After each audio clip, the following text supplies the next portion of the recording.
Alright, so boom, check it, bro. The store is closed. It's the game that we're talking about today.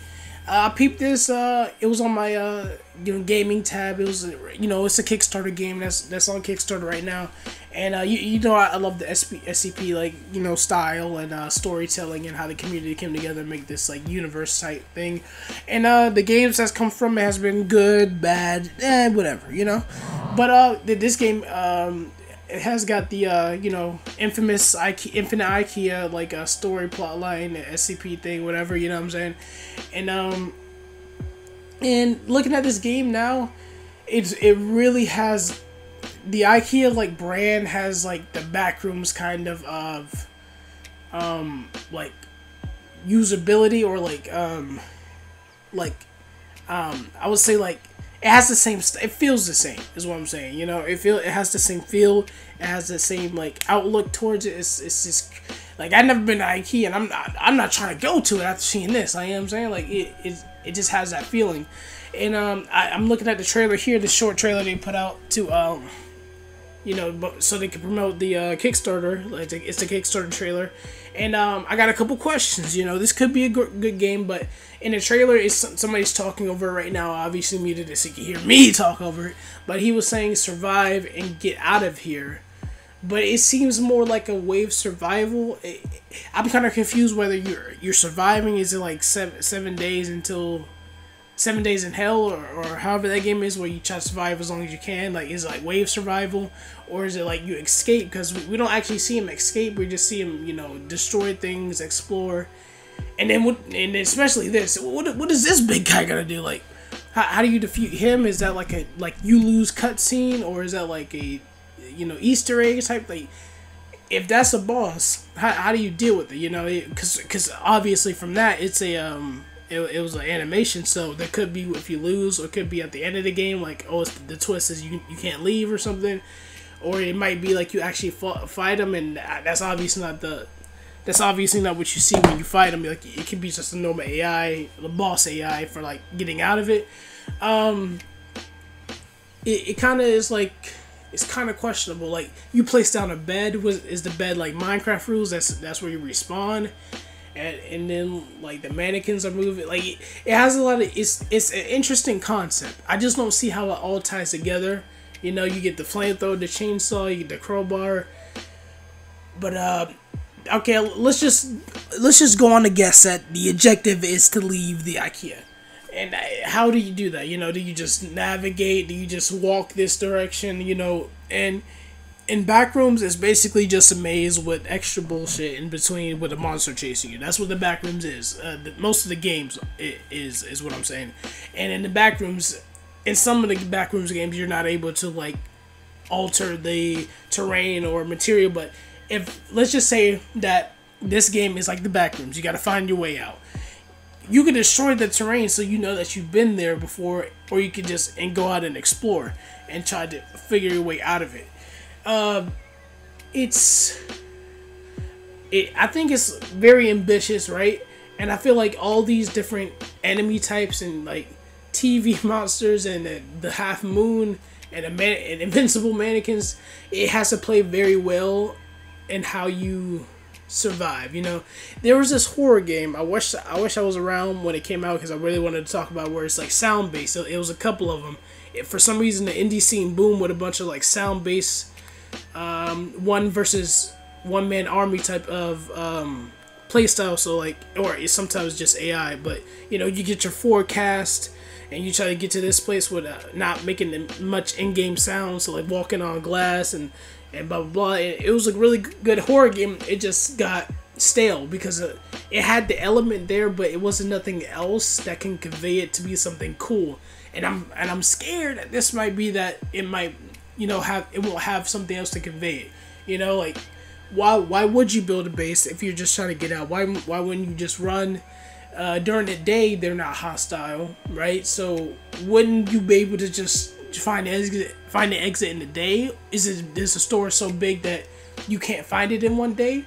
Is it like there's a bunch of questions, like, well, what if you just like, it's a bunch of questions. We don't get to see the inventory system you know how that's gonna work. We see destruction, we see placement, but so I'm guessing like those little cutouts that you see at the like where the flashlight was just at, those cutouts are, I'm assuming, where you can build at. Because free build, well, it's not free build, it's grid based, but still free grid build grace. So like, see a break. Okay, I do see some like press E, blah blah blah stuff at the bottom. So I know it's not too rudimentary, but it's like it's a bunch of questions that need to be asked. But overall, the concept is there. It seems like this could be a fun game, but I don't see, like, the flow is very abrupt, you know what I'm saying? Yeah, it's very abrupt. Like, where would you go? Like, jeez. And also, there's multiple layers, as we can see from like it's kind of like a stadium, so it crowds in. So it's like there's different tiers. Like, let's say you stay on tier floor 1, you know, you get as the workers. They're like, you know, basically zombies. And then you go up, then you get the mannequins. Then you go up, then you get the moon guy. Then you go up, then you get the TV guy. Then you go up, then you get the boss. Is it like that? And then now you see something happen to his bed while he was gone. You know, question, you know, stuff like that. And also, what happens if you barricade yourself in to like your own house? Does the zombies go away, or do the enemies go away?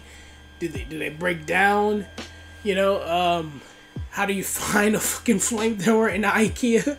Stuff like that, and a chainsaw. Like, you know, like if I was making out, like, oh, you can find a chainsaw in the locked room, but we never seen it like doors being open. It seems kind of like an open floor. Well, obviously Ikea's open floor, but maybe those weapons are maybe a flamethrower stuffed in a security locker or something. You know, a lot of questions. I want to believe in this game, but you guys, you know how Kickstarter is nowadays. You can't believe everything in Kickstarter, you know. Oh, okay. I think I remember what was going on with the bed. The bed was that the employees started getting more hostile. Is what the guy that was talking said, and it destroyed his camp. How does that whole thing work? What if you have multiple camps? Would they mess up all of them? Would they mess up the one you went to last? What do you like? They obviously place stuff in his camp, so can you build there anymore? Like, you know, I feel like it's gonna get muddied, and you won't have time to build and exist. 90% of the game is just you running, and apparently, and sometimes finding a weapon. Because the only melee tool we see, I don't know if you count a chainsaw as melee, but I guess melee is the crowbar and the chainsaw. And then you find a flamethrower. You got the hammer. You got the sledgehammer. Okay, there are more weapons than I saw. I really was paying. You got your fists, obviously. That look kind of Gary's. Right, it reminded me of Gary's mod. Seen those fists, stuff like that. It's for some reason it reminds me of the new FNAF. I don't even know what it's called. The one where you're in the big like. I don't even remember the newest one. You know the newest one. Fuck off. All right, but yeah, it's just a lot of speculation. I don't want to say this game is gonna be cool and it's gonna be cool. I would love to see people play this, but I would love to see it be finished. You know, the animations are here and there, but who cares about animation as long as the game runs smooth? The problem that I'm seeing is like. It doesn't go into depth about like certain aspects like building, like why would you need a bed, why would you need barricades, you know, like other than like the obvious reasons to keep the enemies out. Well, what happens when the enemies find you and you barricade? You know, they said they mess up your camp. What if you have a lot of them? Is your goal to leave or is your goal to survive? You know, what's stopping you from just going in one direction and see if you can find the exit? Like, are they faster than you? Are they? Because the mannequins look slow but invincible. None of them seem like they got the jets. They don't got the boosters. They don't run. They don't sprint. You know. So you know I don't see a stamina bar anywhere. So it doesn't seem like you can run. It probably is one, or the stamina is unlimited like some games. for me to be like, oh, this game's cool, I would need to see another trailer when they show certain aspects in depth. In depth, like maybe a dev play the game and explain some things, some Night City Wire type. Maybe they talk about more about the certain enemies. Maybe they talk about like the overall goal, because listening to the trailer you would think it is to leave, but it sounds more like to survive and like wave based, you know, like survival. So it could be it's okay if it's a mix up between the two or either one. It really doesn't matter. The concept is what's selling it. It's SCP. Nobody really cares if you're surviving or leaving or escaping. So that's where I'm at right now. So I'll let you guys know if anything comes of it. And the Kickstarter looks pretty cool, but I gotta see a little bit more before I'm like, yo, this gonna be a pretty cool game, you know. And I feel like, I don't know why, but SCP, I feel like gotten smaller, like gotten more niche now. So I feel like even though SCP has a diehard fan base, obviously, I don't know if it'll hit mainstream enough to make sense, right? I feel like people are gonna be like, if this game pops off, and you know how some indie games pop off, and they, you know, blah blah blah. If this indie game pops off, people are gonna obviously hit it with the Backrooms clone, even though it most likely was here before the Backrooms. I don't know which one came first. Does it really matter? Not really. I knew Ikea before Backrooms, so it's whatever. So we'll see. I'll let you know. All right, roll the outro. A normal person would have died a lot sooner, but that man just didn't want to let go.